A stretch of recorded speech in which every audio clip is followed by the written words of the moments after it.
Hi, folks. It's your friendly maintenance away foreman of the Alaska Central Railroad here.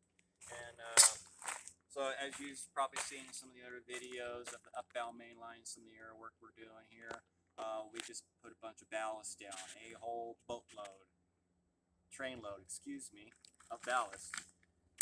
So, what I'm going to show you is my method of picking up the track and starting the leveling process. Um, we're not going to get so in depth where I'm going to be bringing out the levels, the mirrors, all that stuff because um, we're just not going to have the time to do all that today. But I'm going to show you part of the process. So um, we got some people that are railroaders with the bigger scales.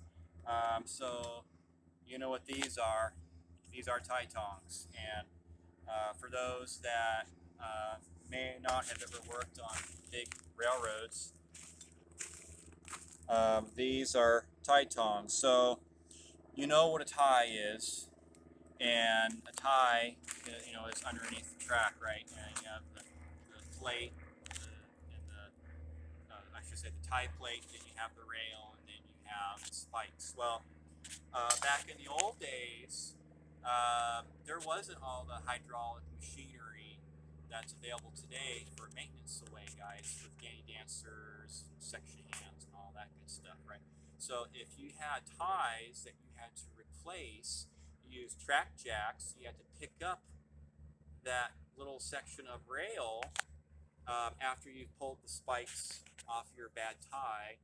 Then you gotta dig out the cribbing, and then you would use one of these. And you see the point, and you literally latch on to the end of the tie, and sometimes it took more than one guy to pull out the bad tie. I have done that myself on the big railroads, and it's not fun. I had a section foreman who, when he started, he worked with a bunch of old heads. So he got taught a lot of the old ways, which I got to learn. Not everything, but I learned quite a bit from him.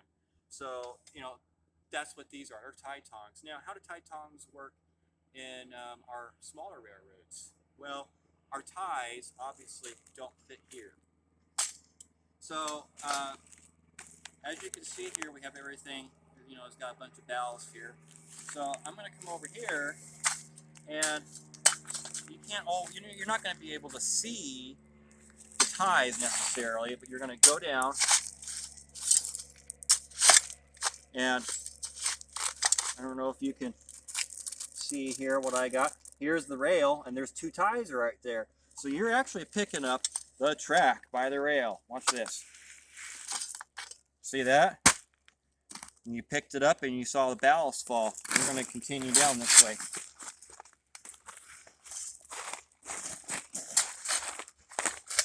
I do it every couple of feet.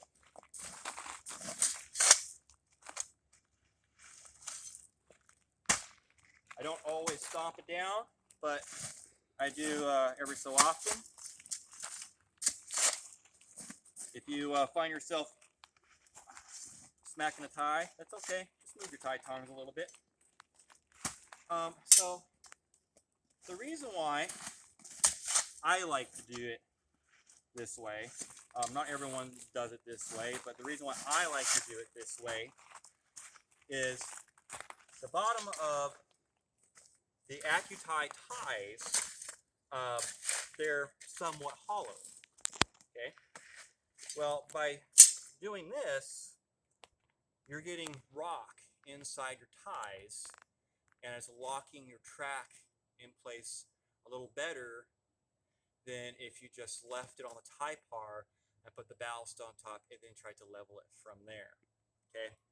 In the long run, at least in my experience, you'll save ballast. You got to put a little bit more down for starters, but as you're leveling your track, you have more ballast to play with, and you're not having to go get more ballast and dump it in, and possibly wasting it. It just works better. Now, remember, this is new construction, so this means that there was no ballast, nothing between the bottom of the track and the tie par. So that's why I'm going through the work to pick up the track a little bit. Now I'm not picking it up too high, okay? I'm only picking it up like, you know, maybe 2-3 inches. And you're gonna go back over when you're ready to start leveling, and you're gonna be picking up your track with, not with high tongs, but we have a couple other little tools that we use.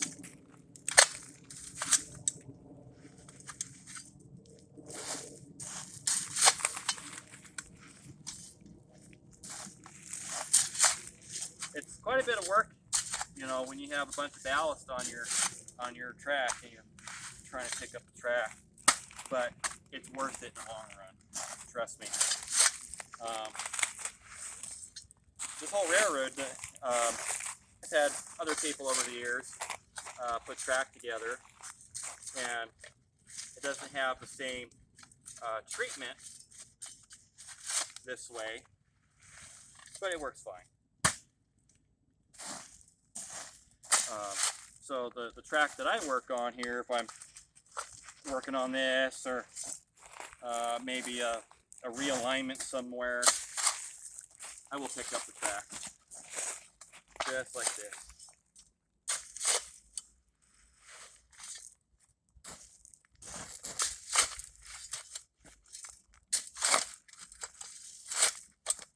So another thing with this track, I had a viewer ask me a question the other day. Why don't we bend our track in curves? And if not, what's the reasonings for that? Well, this is 20-foot section of track, and it's aluminum. So when you loosen it up on one side, it acts like flex track. If you have HO scale or N scale track, you put together, and maybe you've gotten a 3-foot section of flex track and it's all bendy. Well, that's what this does. So you don't want to pre-bend your track, your rail, because it is aluminum, and once you do that, you could screw up your rail. So there's really no reason for that. But I appreciate the question, and I appreciate you watching.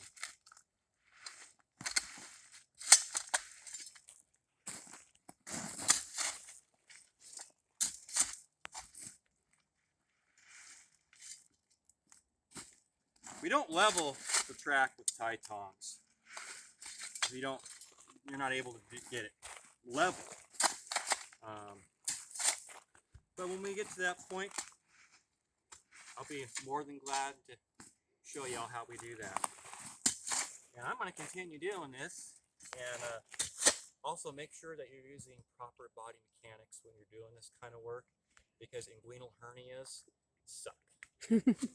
So, with that said, thank you so much for watching our videos and following and liking and subscribing to Alaska Central Railroad.